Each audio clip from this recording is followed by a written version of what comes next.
Nos comuniquemos con ella, Saskia Niño de Rivera. Ella es presidenta y cofundadora de la organización Reinserta. Saskia, un gusto saludarte, bienvenida.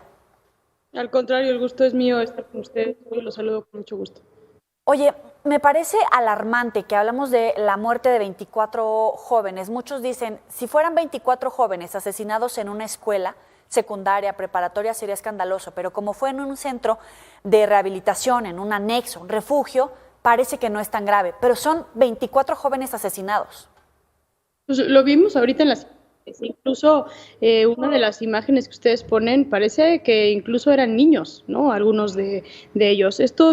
En México hay una ausencia absoluta de Estado en cuanto a centros de salud que ayuden a las personas a salir de problemas de adicciones. Y eso es un problema muy grande porque ha dado pie a estos centros clandestinos, al final del día, medio de negocio, donde agarran un espacio como el que estamos viendo y cobran una cosa quizá simbólica, pero cobran por dar este tipo de talleres y demás para personas que tienen adicciones. La ausencia de Estado de regulación en estos espacios se ha generado que estos espacios sean lugares donde desafortunadamente se usan para cosas que no necesariamente tienen que ver con la rehabilitación. Una tiene que ver con, por ejemplo, la desmovilización. Una persona que está en problemas porque estuvo como miembro o miembro de un cartel, de un grupo delictivo armado que busca esconderse, que busca salirse de alguna manera de las filas del narcotráfico. Muchas veces se va a estos anexos para rehabilitarse, para encontrar un camino nuevo. Y bueno, aquí estamos hablando de grupos delictivos que operan con ciertas reglas donde salirte porque te quieres salir de esta manera no funciona así. Entonces, es importante que también analicemos lo que pasó ayer ante la ausencia de un Estado donde no hay programas de desmovilización para niños especialmente y adolescentes y jóvenes que están en la delincuencia organizada y que ya no quieren estar en la delincuencia organizada. Y por otro lado también en materia de reinserción social, la gran mayoría de los chavos, de los jóvenes, de los niños, de las niñas que están en estos centros son chavos que han cometido delitos previamente y que están buscando esta salida. Lo que pasó ayer es muy simbólico. Hay una disputa en Guanajuato, aparte de que Guanajuato nos ha dado la nota de violencia en los últimos meses, hay una disputa muy clara donde hay dos grupos armados que quieren el terreno. Entonces, lo que pasó ayer sí se puede entender como la baja de 31 personas que quizá puede que hayan estado dentro de un grupo delictivo buscando la rehabilitación, y esto fue un golpe directo del grupo opuesto para debilitarlos como grupo delictivo, ¿no? Entonces, creo que es bien importante que esto tiene que ser de manera transversal, la ayuda con estas personas. Uno, la Secretaría de Salud tiene que empezar a regular estos centros y no puede cualquier persona decir yo voy a poner un centro de rehabilitación, porque se puede prestar a que se lleven procesos de rehabilitación inadecuados. Por un lado. Por otro lado, la Secretaría de Seguridad y la Secretaría de Gobernación tiene que regular el tema, especialmente la Fiscalía, en materia de programas concretos de reinserción social y de desmovilización. México tiene un problema enorme que es niños, niñas y jóvenes cada vez más están dentro de la delincuencia organizada, y eso es un problema de víctimas y eso es un problema de seguridad en nuestro país y de derechos humanos. Y creo que eso es lo que se tiene que atender de manera inmediata. Saskia, ahorita tocas un punto fundamental que es el de los niños, que es el de los jóvenes. Desafortunadamente, las historias que estamos relatando hoy son de 31 jóvenes. 31 jóvenes que tenían todavía una larga vida para poder construir sus sueños, para construir su futuro, y desafortunadamente hoy ya no va a ser posible. Sin embargo, bien lo comentas, ¿no? El Estado ha dejado esta responsabilidad a la gente, a la sociedad civil, cuando no se tiene la capacitación. En tu experiencia, y tú que has estado prácticamente revisando estos puntos en prácticamente todo el país, ¿con qué nos encontramos? Sí, crimen organizado, pero también ¿qué tipo de historias son las que nos relatan quienes están en estos centros de refugio, en estos anexos? Estos anexos son terribles. Hay una falta de salud mental en los procesos que llevan estos chavos, y hay mucha violencia que se ejerce. Nosotros, los adolescentes en conflicto con la ley, con los que trabajamos, que todos están en centros de internamiento, por haber cometido una conducta ilícita, un delito grave, muchos han estado en estos anexos y nos hablan de mucha violencia, mucha tortura, o sea, estas actividades donde los despiertan a las 2, 3 de la mañana, los ahogan en baldes de agua helada, por ejemplo, como que llevarlos al extremo, cuando la salud mental es un eje clave en materia de rehabilitación, especialmente de adicciones. Cuando hablamos de estos chavos, algo que nosotros hacemos mucho énfasis es, por ejemplo, los niños sicarios, los adolescentes sicarios, los que están ya extorsionando, cobrando pisos, estas actividades de alto impacto, homicidio y demás, son chavos que consumen porque también es parte de deshabilitar un poco la parte emocional que tienen ante la violencia a la cual están expuestos. Entonces, si no se trabaja en materia de salud mental con profesionales para poder llevar a cabo procesos de rehabilitación y creemos que despertando a las 3 de la mañana, dando shocks eléctricos, baños de agua fría y así va a hacer que alguien pueda rehabilitarse, es un craso error. Y lejos de querer dejar las drogas, por ejemplo, en estos jóvenes, algo que vemos es, les genera miedo regresar a los anexos, pero no es que dejen las drogas. Entonces, qué importante que le estén dando ustedes espacio a este tema en cuanto a tenemos que regularizar estos espacios y tenemos también que entender que un eje crucial del combate al narcotráfico en nuestro país es el tema de salud y que haya menos personas que consumen. Porque siempre y cuando tengas personas que tienen problemas de adicciones, vas a tener personas que estén moviendo droga de un punto para otro y por ende vas a tener violencia. Oye, y estaba revisando, parece que es el cuarto atentado a este tipo de anexos, de refugios.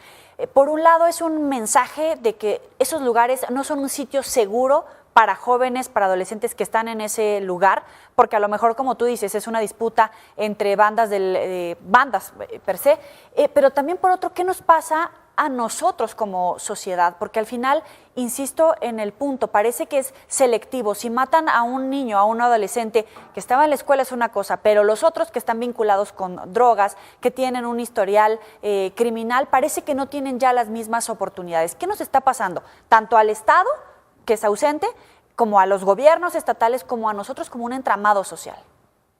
Creo que falta mucho institución. Justo ayer estaba yo en una conferencia que organizó Redim, Juan Martín, específicamente de niños reclutados, y algo de lo que hablábamos era del acceso a las drogas que tienen estos niños y también de cómo la sociedad ha olvidado por completo, como si niños y adolescentes y jóvenes que tienen problemas de drogas o que ya están en grupos delictivos son, esto del home office. Hola, guapa, ¿cómo estás? Bienvenida. Que tome asiento y que platiques con nosotros. Tú siéntete a gusto. Gracias.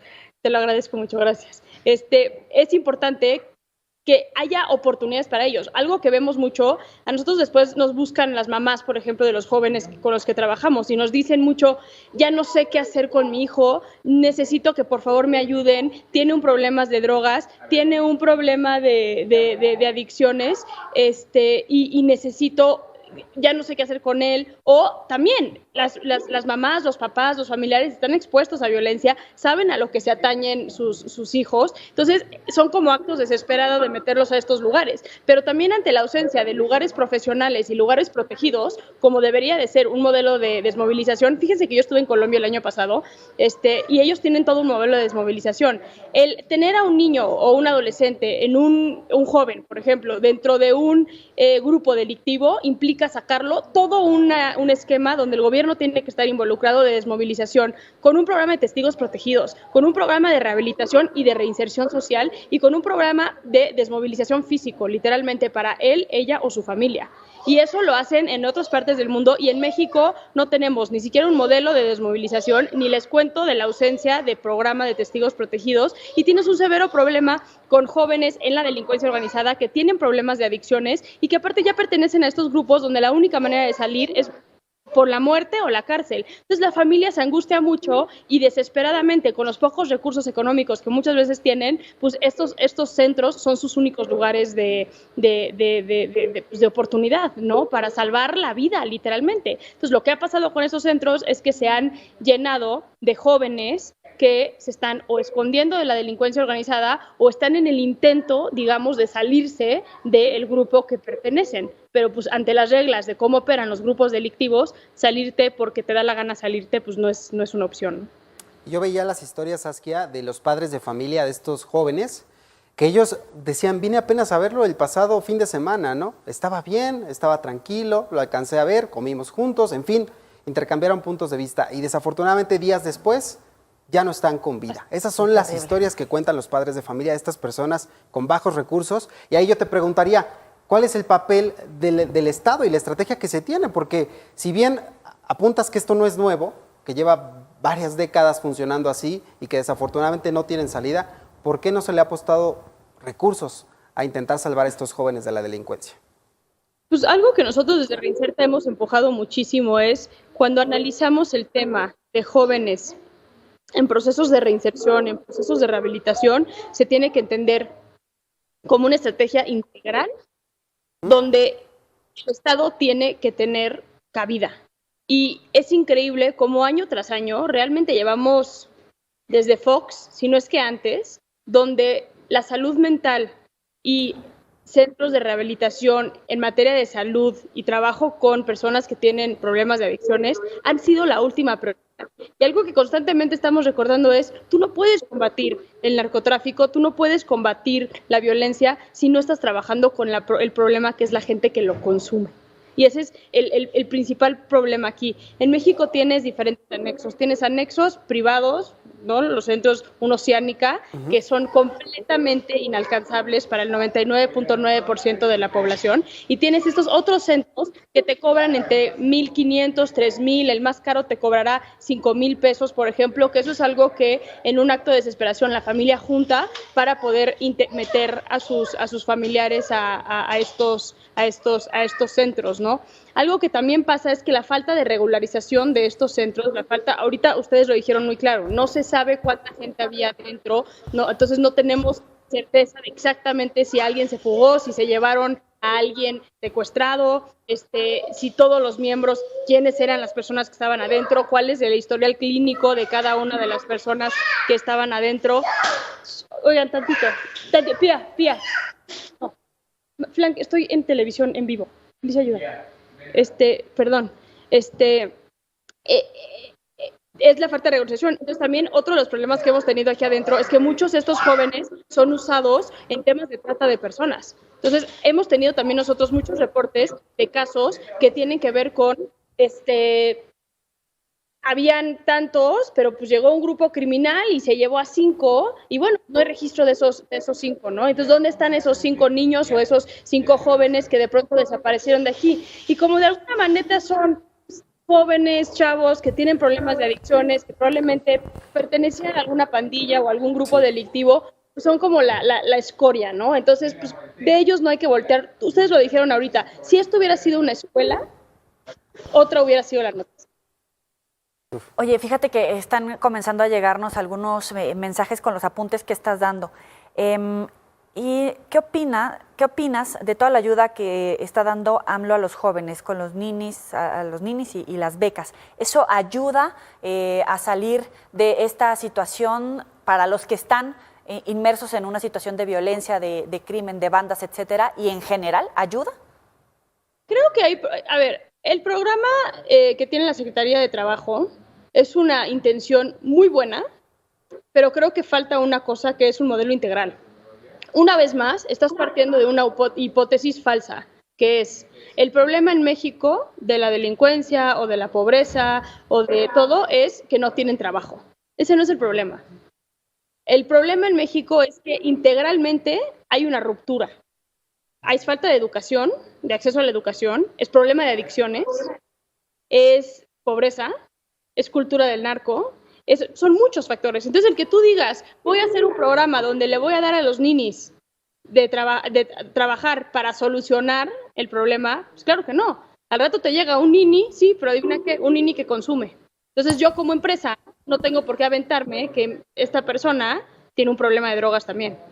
O me llega un nini que no tiene el nivel educativo que yo necesito para sacar a mi empresa adelante. Entonces, una vez más, es un programa que desafortunadamente ha fracasado y que la gran mayoría de los niños que se han subido en Jóvenes Construyendo es que se han dado de baja o los han tenido que dar de baja, porque hay una ausencia. Tú no le puedes pedir a una persona que vaya a trabajar cuando tiene hambre. No, entonces, creo que lo que falló de este modelo de trabajo es que no se integró de manera transversal la solución del problema que afrontan hoy los niños, niñas y adolescentes y jóvenes de nuestro país. Saskia, y ahorita bueno, uno hace el balance de esta conversación que estamos teniendo, uno se pregunta, y yo creo que la misma pregunta queda para la gente que en casa a lo mejor tiene un familiar, un conocido que está viviendo un tema de drogas, alguien que está vinculado al crimen organizado, de preguntarse ¿a dónde acudo? ¿A dónde voy hoy? Hoy en día en México, con la realidad que tenemos, ¿a dónde acudimos hoy? Es una pregunta muy complicada porque desafortunadamente hay pocos centros. Yo me acercaría a la delegación, a la alcaldía más cercana que nos compete, y ahí suelen tener registros y suelen tener programas directos de atención a personas con adicciones, pero no me iría al anexo que me recomendó la comadre que metió a su hijo porque pues, cobran 1,000 pesos o 2,000 pesos, que sea desde recomendación con las autoridades, y luego tienen varias alianzas con diferentes organizaciones, diferentes fundaciones que trabajan este tipo de cosas y de las cuales también te puedes acercar. Saskia, muy interesante, muchas opiniones, muchas preguntas. Vamos a tratar de abrir otro espacio para que puedas atender al auditorio. Algunos dicen será la ausencia de políticas que atiendan a estos grupos que finalmente quedan marginados, así como lo mencionas. Muchísimas gracias por estar con nosotros aquí en Mega Noticias. Una disculpa por las interrupciones, un abrazo al auditorio. Hasta luego. Bueno, y para conocer justamente lo último de este lamentable hecho, nos enlazamos con Rafael Figueroa de Mega Noticias León, que nos tiene pues el detalle puntual.